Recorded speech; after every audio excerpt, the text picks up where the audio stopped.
Hi friends, இன்றைக்கி நம்ம கோவை சமையலில் ரொம்ப டேஸ்டியாக மஷ்ரூம் கிரேவி காளான் கிரேவி எப்படி பண்ணலான்னு சொல்லிட்டு பார்க்கலாமாங்க.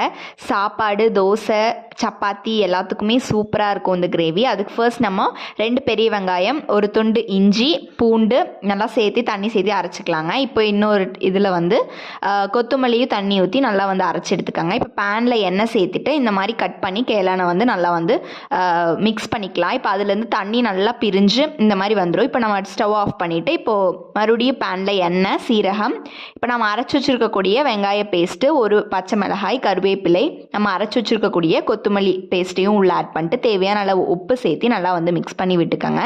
இப்போ 2 தக்காளியை நல்லா நீளவாக்கில் கட் பண்ணி உள்ளே சேர்த்து நல்லா குழஞ்சி வெந்ததுக்கப்புறமா இப்போ 1/2 ஸ்பூன் அளவுக்கு மஞ்சத்தூள், அப்புறம் 1/2 ஸ்பூன் அளவுக்கு மிளகாய்த்தூள், 2 ஸ்பூன் அளவுக்கு கொத்தமல்லி தூள், அப்புறம் 1 ஸ்பூன் அளவுக்கு கரம் மசாலாவும் சேர்த்து நல்லா மிக்ஸ் பண்ணி விட்டுக்கோங்க.